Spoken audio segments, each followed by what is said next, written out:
few things, what it takes to move to the cloud, as a provider's point of view and also consumer point of view. So, I mean, wherever we go, any technology conference, people talk about cloud. And until recently, some people used to think it's a buzz. But it's no longer the case. Everybody realized cloud is imminent. It helps. It makes our life easy as a consumer or for the enterprises. So with a push of a button, with a swipe of a credit card, you can subscribe application as a service, or you can get a PaaS platform where you can install and configure your application and run it. You no longer need to go through the procurement process. You get, ready to use application as a platform or a SaaS application. And you don't need to worry about patching, upgrade. So that's making our life easy and letting us to concentrate on the business rather than managing VMs, patching, and all those things.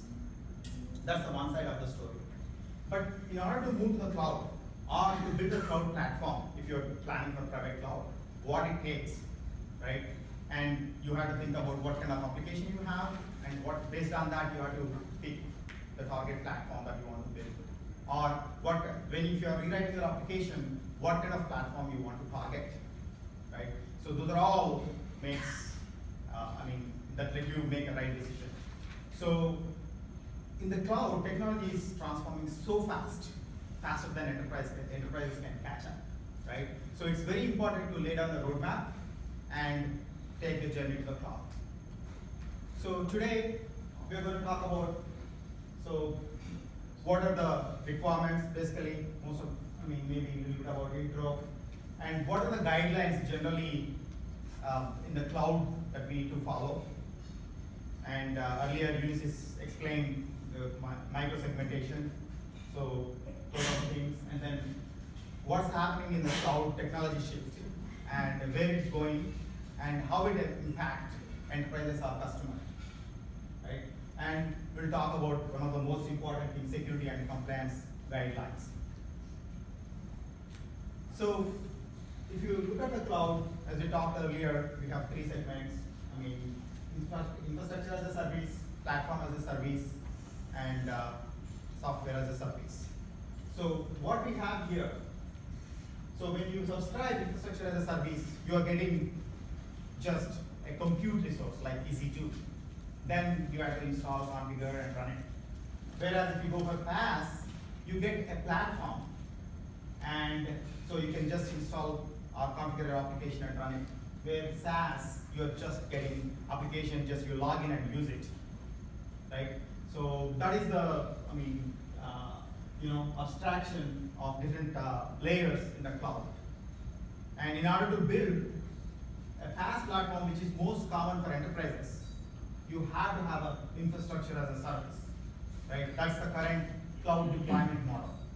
Because infrastructure as a service is getting compute, getting network, you're setting up the LAN, VLANs, firewalls, and all the complexity majority of the complexity lies in the infrastructure as a service.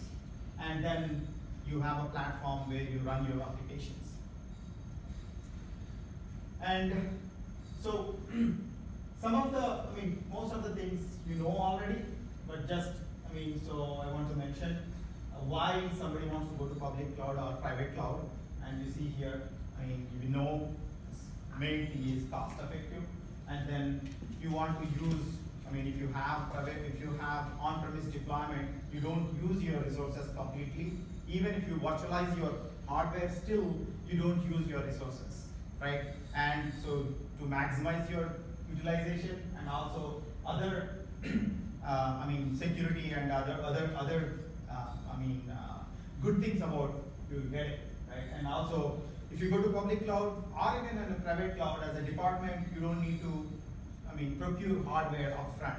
So there is a central department managing it, and whatever the way you pay or cost is analyzed, and you pay as you go, whether public cloud or private cloud.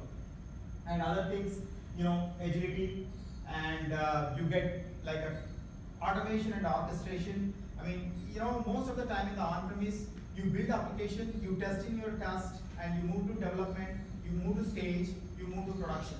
But every stage your environment is different. How you install and configure is different. The problems that you find in development you may not find in stage or test or production, right? So that is the most occurring. I mean, every environment you see those things. Even after going production, you find problems. But here in the private cloud or public cloud, you are building an orchestration engine where you're automating everything. So it means whatever the way you build a system in a test environment, exactly same way you are building in the production, right? And you're building on the fly, right? Unlike on-premise, you build it, test it, and release it. Here, with the push of a button, you are getting your instance is ready to use. The only way that is guaranteed is you build exactly same system how you build your test, dev, or any other environment.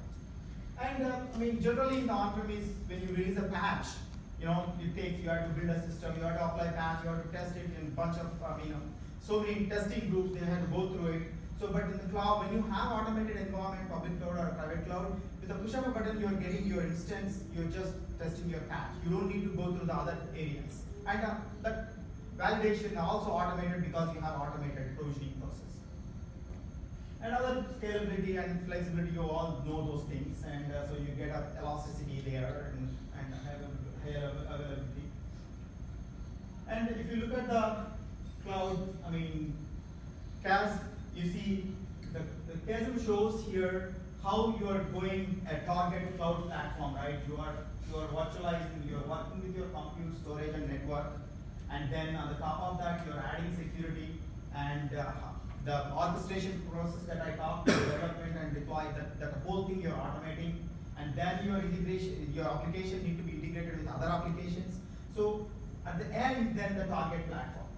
But what's happening in the today's cloud, based on the target platform, you have to deal with some of these things here, right?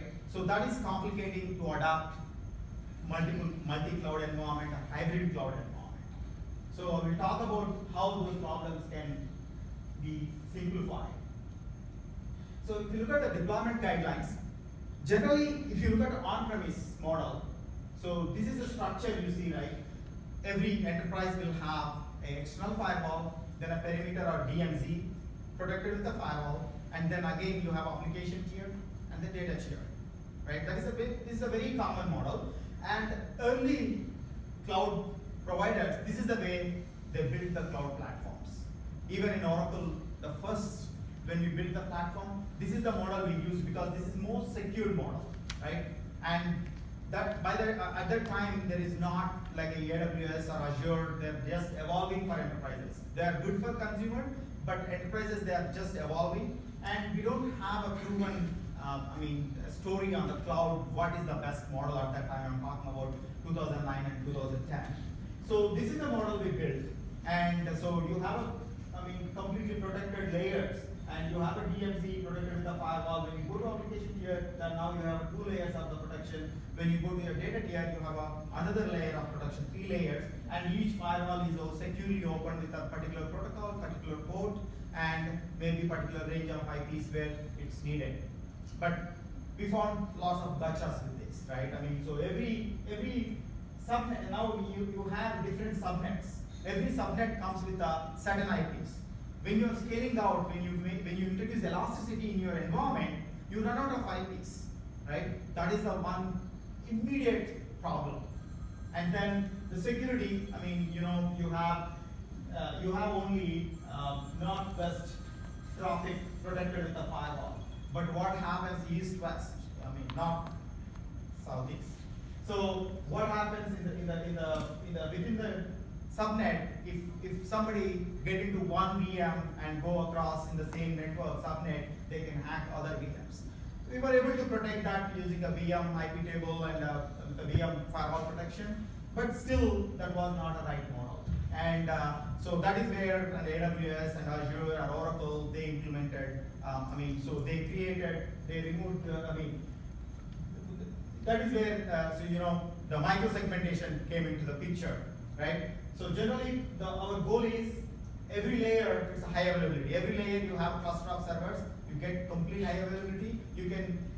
Elasticity is introduced in every layer. So if patching or anything you want to do, on a server, it doesn't affect.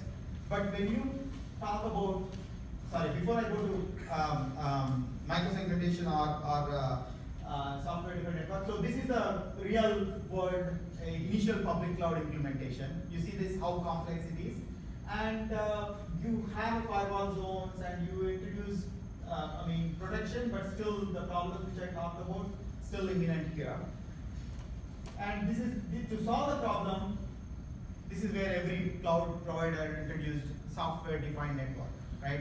So here, what's happening is, you no longer have that, horizontal firewalls.